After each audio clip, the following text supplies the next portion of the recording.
Check this out, baby.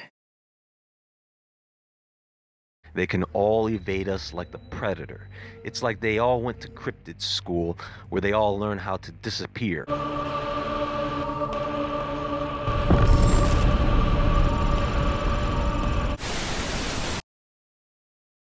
What we soon would discover was a history far more shocking than anyone could believe.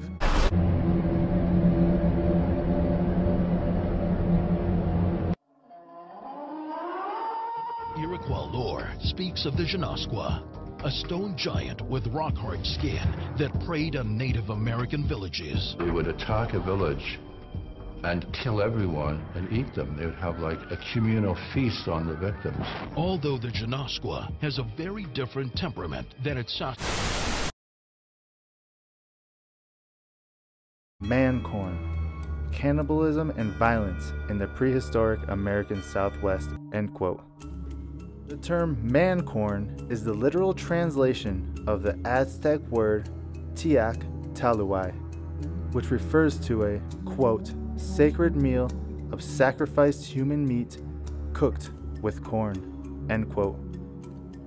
In Turner's book, he provides evidence of cannibalism in 72 ancient Anasazi sites, including Chaco Canyon. Forensic evaluation of bones found at these sites proves they were cannibalized. The question is by whom? Who were eating the Anasazi? After the collapse of Chaco Canyon around 1150 AD, the remaining members of the Anasazi spread out and separated. They moved deep into remote canyons, building dwellings high up on cliff faces or on highly fortified mesas. To archaeologists, it was as if the Anasazi were overtaken by paranoia, hiding from some terrible enemy, but no matter how hard they looked, no enemy was found. Or was it? The Anunnaki is the equivalent to one of Enoch's watchers. They are the same being. Also, the Apkallu or Nephilim were semi-divine, meaning they were also part human and they could also mate with humans. And they could also die. And these Apkallu were believed to have also existed before and after the flood. The same story from the Bible.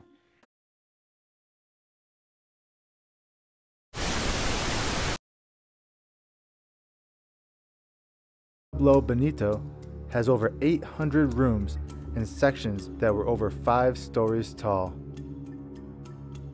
Tucked away on a cliff face behind Pueblo Bonito lies one of the canyon's most telling secrets. 3 feet carved into the mountainside, featuring 6 toes each. Are these 6-toed carvings showing the feet of a Nephilim hybrid depicted in the Bible? A unique look into Chaco Canyon, home of the Ancient Ones. Legends from all over the American Southwest speak of giants, 6-finger, red-haired giants who have been inhabiting these remote areas for centuries. They speak of evil, cannibalistic giants who would terrorize the tribes with their hunger for human flesh.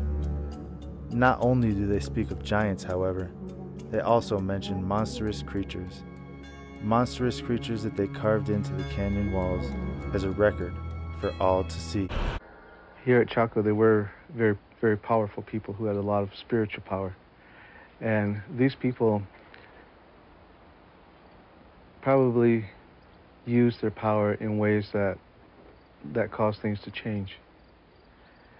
And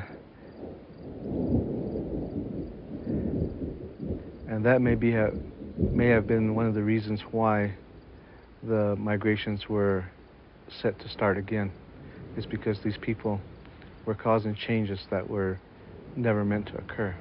Depictions of monsters, dragons, gray aliens, and weird-looking beings, but I never found what I was looking for. We searched the entire park for this carving that has been documented numerous times over the years, and yet we found nothing. I started to wonder, are they hiding it? Is there any off-limits areas where they don't want the tourists to go? So I decided to ask one of the park rangers. The conversation went like this. "Excuse me, would you be able to help me find something in the park I was unable to locate?" The ranger replies, "Yes, absolutely." So I say, "There are some footprints with 6 toes carved into the side of the mountain somewhere behind Pueblo Bonito, and I'm having a hard time finding them." The ranger says, "Ah, yes, those. They are located in an off-trail area closed to the public." Closed to the public? What else do they have closed off to the public? And as we were about to leave, we decided to watch their 30-minute film at the visitor center. What we saw was shocking. They showed us petroglyphs like no other we have ever seen. Perfectly clear images of interdimensional demons with pyramids stacked on top of its head. We walked through the entire park and never saw this. We started to wonder, where are these located and why are they hiding them from us? Also, it got us thinking, what else are they hiding from us here in Chaco Canyon? A place of magic rituals, astronomical alignments, and supernatural legend. This massive city was lost for centuries when its occupants seemingly vanished nearly 1,000 years ago.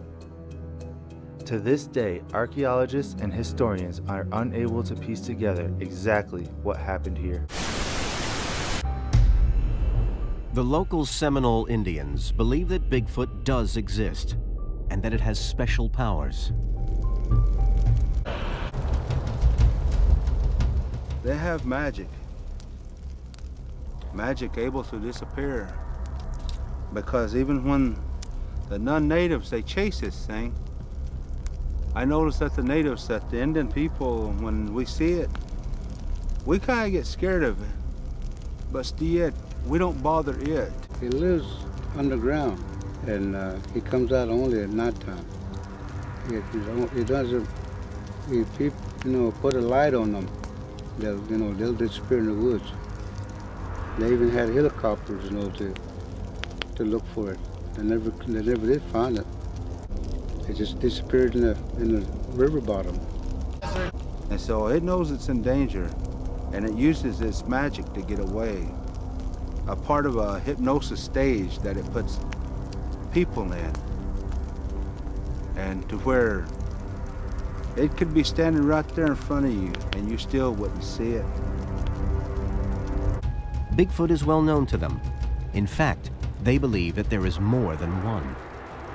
One is called Stechupko, which means tall man, and he was a tall, Bigfoot-like creature with grayish-brown hair, and about 9 to 10 feet tall in that area.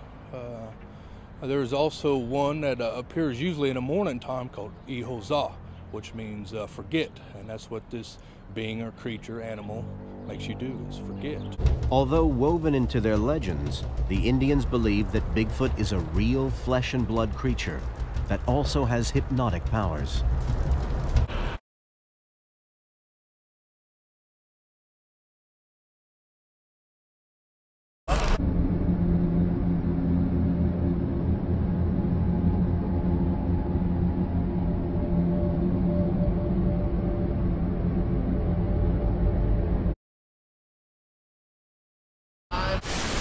What do we have here? A planet full of cryptids, a planet full of beasts. Aliens, Bigfoot, we've got Yetis running around, Mothman, Slothman, Wolfman, fairies, trolls, elves, and leprechauns, the Chupacabra, the Loch Ness Monster, Mekele Mbembe. There are so many, and what I find interesting is that all of them, without exception, have the same special ability, and that is this. They can all evade us like the Predator. It's like they all went to cryptid school where they all learn how to disappear. I don't understand how every cryptid is a freaking ninja. I mean, these things are always disappearing behind rocks, buildings, bushes, trees, or something diving into the water quickly on sight. Even UFOs. They can't leave a sighting without zooming away at light speed. Now, what I just said should be a clue to everyone. Take any animal you can think of.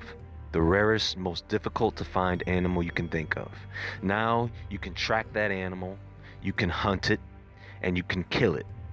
And you can videotape the whole thing in HD. Not only that, you can bring that animal back for everyone to see and examine. I don't care what it is. A duck-billed platypus, which was once thought to be a myth, but we know that it is not, because of the things I just mentioned. Now, for some strange reason, you can't do that with these cryptids. And even if it is heard of someone catching, killing, or having in their possession the specimen always turns out to be a fake or missing, destroyed in a fire or something. So there's another cryptid that seems to be trending again: mermaids. And you're gonna find that this being has a very, very old history, a shattered past, but familiar. You know, there is a whole world down there in the abyss, and yes, there are secrets.